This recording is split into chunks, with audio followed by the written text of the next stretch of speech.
amplitude. When you're looking at a two-dimensional waveform display, amplitude is the height of that waveform.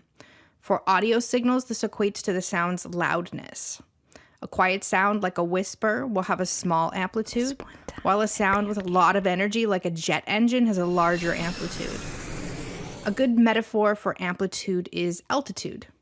We measure the height of mountains as being a certain number of feet above sea level, and the depths and valleys of the oceans to be below sea level. Just like sound, mountains can be formed by two elements colliding. For sound, it might be a finger plucking a string or striking a key, and in regards to mountains, it would be two tectonic plates running into each other. Depending on how much energy is behind these collisions, the resulting sound will have a varying degree of loudness, which is equivalent to its amplitude. In a way, you can visualize a mountain's amplitude just by looking up. Imagine how loud that collision must have been. The word envelope is one that pops up a whole lot in sound design and can be challenging to visualize. Think of the word envelope in its noun form. It's what you put a letter inside of to send away in the mail. It's a thing that is. But since music is a thing that is happening or happens, it's more useful to think of the word in its verb form, to envelop. The definition of envelop is to completely enclose or surround, which is exactly what an envelope does.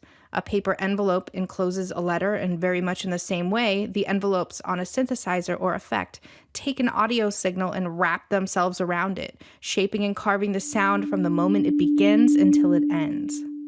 Similar to how a filter shapes the timbre of a sound, an envelope shapes the evolution of a sound. The most common envelope you'll see is an amp envelope, which shapes amplitude over time. But there are many other possibilities. Another common use of an envelope is to wrap itself around a sound's brightness. Frequency is a word that you'll see time and time again. Frequency is how often something occurs in a specified amount of time. To put it in context of your life, think about how frequently you eat per day. 3 times? Your meal frequency is 3 meals per day. Or think about how frequently your heart is beating. It typically varies between 60 to 180 beats per minute, depending on whether you're resting or exerting a lot of energy. In the context of music production, frequency refers to how often a waveform repeats each second and is measured in an increment of hertz. 1 hertz means once per second. If something is vibrating at 20 hertz, it is repeating 20 times each second and produces a very low pitch. If an oscillator is vibrating at 16,000 hertz, it's moving a lot faster and produces a much higher pitch. So frequency not only relates to how often something occurs, but in our world, it also relates to the pitch of a note. A good metaphor for frequency is a car engine. As you put your foot on the gas, the engine spins faster, and as that frequency of revolutions per minute increases, so does the speed of the car. As this is happening, you can literally hear the resulting rise in pitch. Regular car engines are usually cruising between 2,000 to 3,000 RPM, which results in an exhaust pitch somewhere between 30 to 50 hertz, which is in the lowest octaves that humans can hear. Formula One cars rotate considerably faster, resulting in a pitch around 1,200 hertz, which is around an E-flat 6.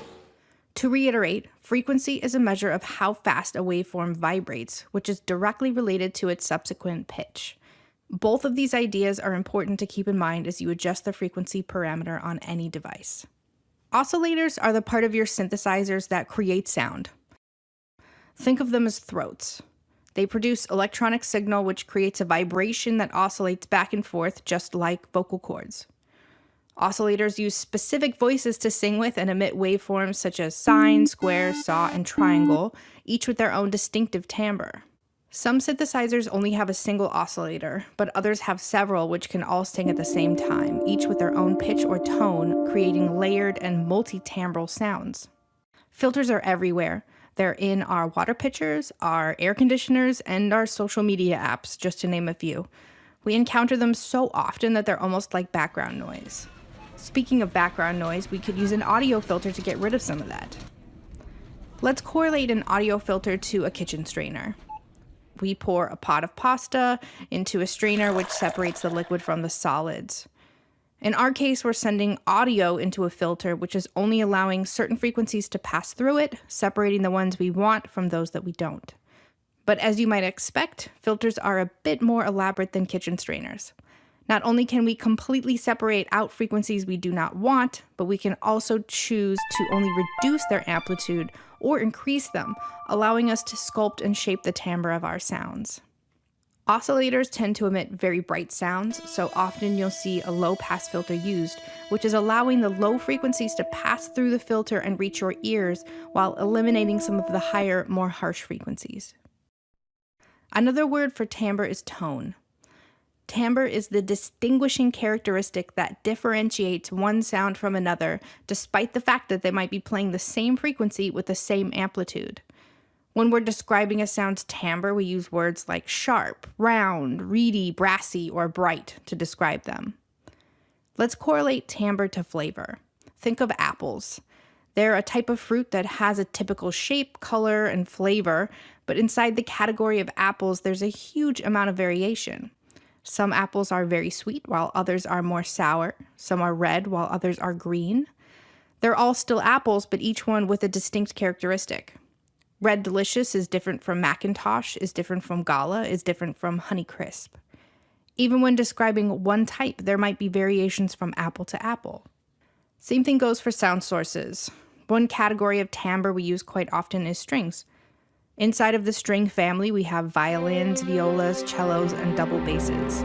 They have similar timbres and tones in some ways, but each one is distinct. When comparing two different violins, one might have a very bright sound while the other is more muted and dark. Even when playing one violin, we can produce different timbres by bowing a different way. LFO stands for low frequency oscillator and is exactly what the name suggests.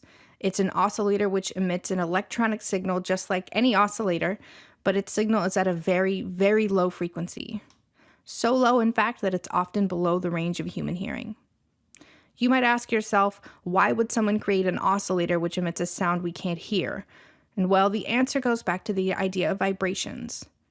The waveform an oscillator creates travels back and forth, back and forth, back and forth, like a pendulum, and we can use that movement to create a lot of musical effects. An LFO swings back and forth but outputs a signal that is not coloring the sound. Instead, we use that oscillation to control other parameters. Many common effects are created with LFOs. If we assign the LFO's pendulum swing to a volume knob, we have a tremolo, a repeating change in amplitude. If we assign it to a frequency parameter, we get vibrato, a repeating change of pitch patterns. When we assign it to the cutoff frequency parameter of a filter, we get a cyclic variation in timbre, which is how we get those cool wobble bass lines. Modulation is change. It's a word you've probably heard when referring to a key change that occurs mid-song. Think of Beyoncé's Love on Top, which has 4 modulations towards the end of the song, each time raising the harmonic root a half step up, creating a harmonic ascending line cliché. In this case, modulation is referring to change of harmony or key center. In all the devices you load into Live, modulation can relate to pretty much any parameter since they can all be changed.